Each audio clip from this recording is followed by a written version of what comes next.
Okay, so thanks for being so patient with me. As you all already know, we aren't playing anymore for Dungeons and Dragons, which makes it very difficult to make new content for it. However, I had a revelation these last 2 days and finally get the house to myself, which means that I get to record. So one of the problems that we ran into where we left off last time was my players were doing completely different things than I wanted them to do. And as many of you know, if you run a game session, that's how it is. That's part of playing Dungeons and Dragons. So it's taken me a very long time, but I finally come up with a solution I'm actually excited for. Once we get back to playing, which hopefully isn't too long. At my work, we finally have a few more employees back, so hopefully I can start putting in consistent requests for certain times so that we can play.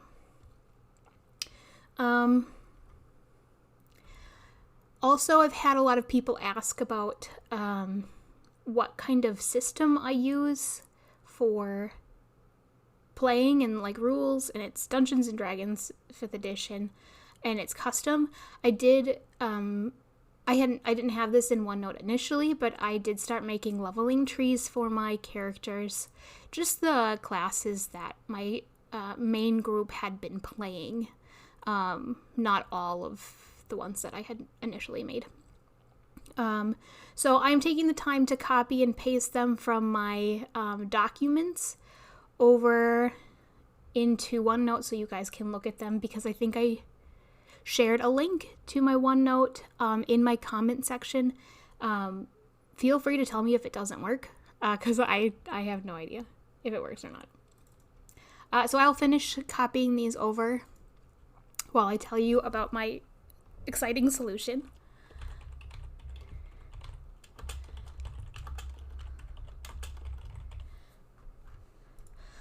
So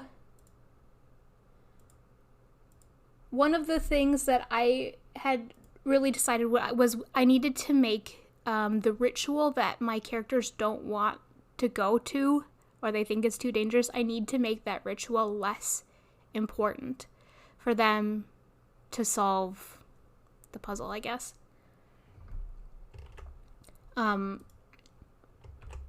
It still needs to be important. Like, otherwise, the teacher wouldn't have done it if it wasn't important. But I need to make it slightly less so, and I need the characters to be able to find some of those answers in other places. I would like to still keep it more dangerous than it initially was going to be. I think there still should be some kind of repercussions for their choices about not listening to the teacher.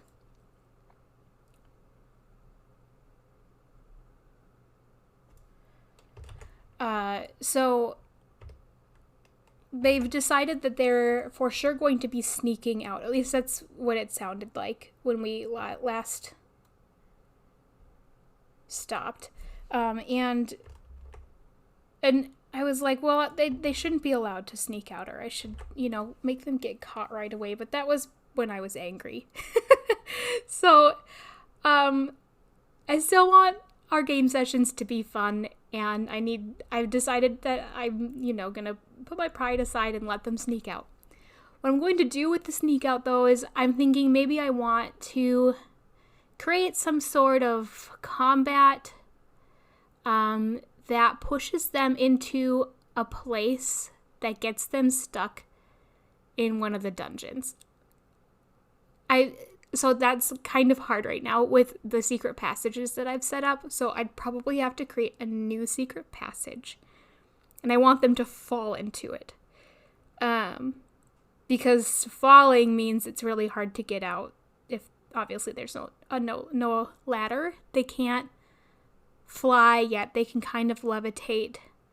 They can fly if they have a broom. But otherwise, I don't think they'd be able to get out if they fell down. So I'd like the combat to involve some sort of monster that can push them into, I don't know, a secret hole or something. So I do want them to feel like they're making progress. I'm sorry, I'm not copying and pasting, I'm just talking.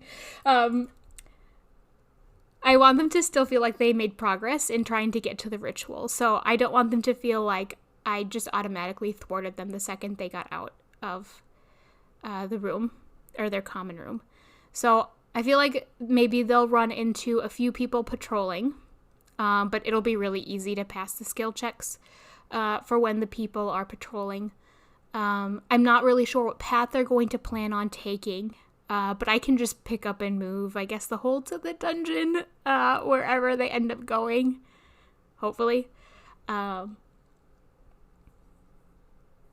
still want it to be logical, though. Anyway, I'll once I actually start planning it, we'll come up with a solution on what kind of hole. If it's going to be a portal, if it's going to be something the monster does, if it's going to be something that's already in the castle.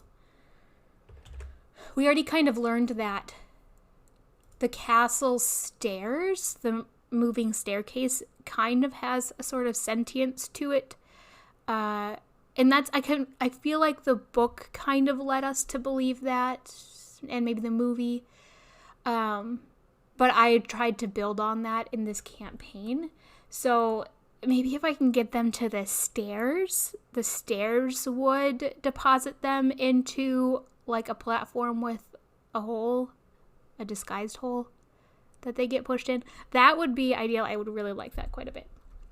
But the stairs are a really obvious place, and I think they're going to, again, try to sneak to the ritual chamber, so I'd have to find a way to kind of railroad them there. Not my favorite choice.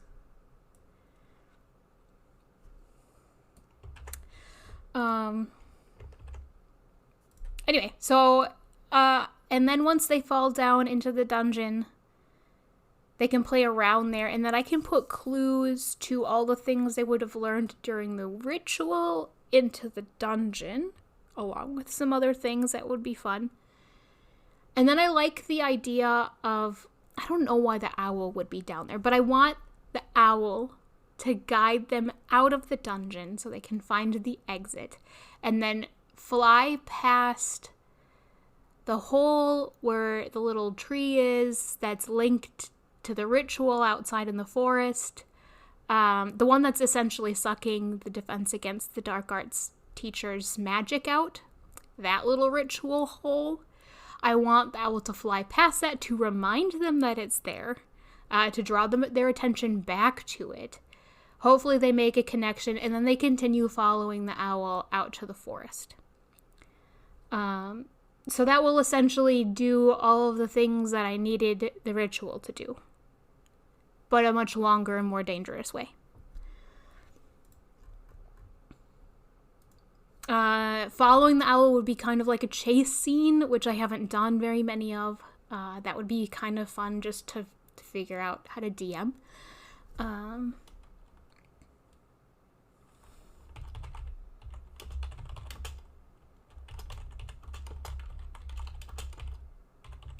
I think that's all of them. Okay, so this is under the HP Camp Along campaign, along version. So if you guys want the class trees, they're right there. So yeah, that's the solution that I came up with. I'm excited to dump them in the dungeon. I really wanted them to find the dungeon when they found the pond, and I wanted them to swim down, but they actually made a really smart choice in not doing it, I guess.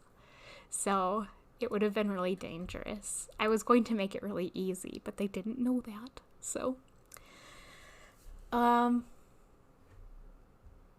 so that's where we're at in as far as planning goes.